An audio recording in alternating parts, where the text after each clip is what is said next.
हिंदवी स्वाभिमानाचे प्रतीक आणि शौर्य त्याग व राष्ट्रनिष्ठेचे आदर्श असलेले महाराणा प्रताप यांची जयंती आज बुधवारी उंब्रज तालुका कराड येथे उत्साहपूर्ण वातावरणात साजरी करण्यात आली।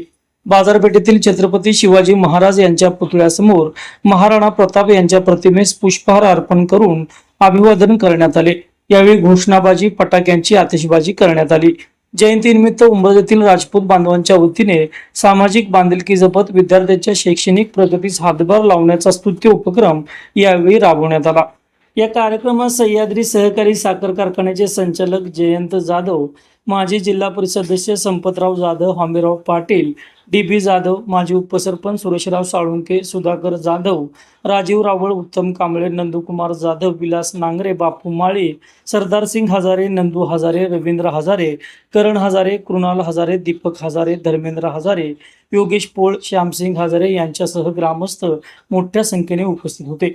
यावेळी बोलताना माजी उपसरपंच सुरेशराव साळुंके म्हणाले, उंब्रज परिसराच्या वतीनं महाराणा प्रताप सिंह यांची जयंती साजरी होत आहे। या देशामध्ये काही राजे असे होऊन गेले की त्यांनी स्वतःचं अस्तित्व जपलं। नावच घ्यायचं झाले तर महाराष्ट्रामध्ये जसं शिवाजी महाराज, संभाजी महाराजांचं नाव घेतलं जातं, तसं राजपुतांच्यामध्ये पृथ्वीराज चव्हाण असतील, महाराणा प्रताप सिंह असतील, यांचं जे नाव आहे ते शिवाजी महाराजांच्या एवढंच मोठं आहे। हळदीघाटाची लढाई असेल किंवा त्यांच्या समोरचा त्या गडाच्या समोर त्यांचं जे डोंगर आहे तिथं असणारी वनस्पती आज किती जणांनी पाहिली माहीत नाही, पण मी मुद्दामून तिथे गेलो होतो चित्तोडगडला बघायला। चित्तोडगड आणि तुमचा दुसरा एक किल्ला आहे त्यांचा, त्या किल्ल्याच्या समोरच्या गडावरती जी औषधी वनस्पती, आज जागतिक लेवलची माणसं, आयुर्वेदावर संशोधन करणारी माणसं त्या ठिकाणी जातात।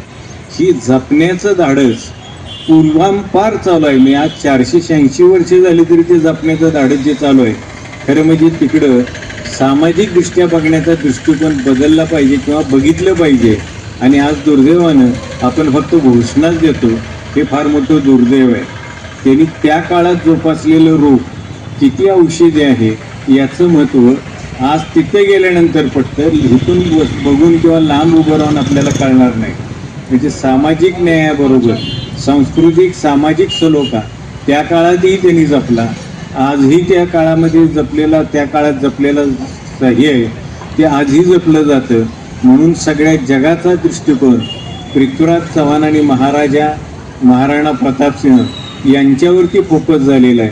आणि यांचं चरित्र महाराष्ट्रामध्ये जसं आहे तसं आपल्यापेक्षा दसपटीने तिथं आहे, परंतु ते आपल्याकडं प्रकट झालं पाहिजे एवढंच या दृष्टिकोनातून मी असं म्हणेन की मी तुमच्या समाजाचा कार्यक्रम संध्याकाळी एखादं व्याख्यान घरी ठेवत जावा दरवर्षी, कोणालाही बोलवा महाराणा प्रताप सिंहाच्या, कारण पुढच्या पिढीला कळालं पाहिजे महाराणा प्रताप कोण होता।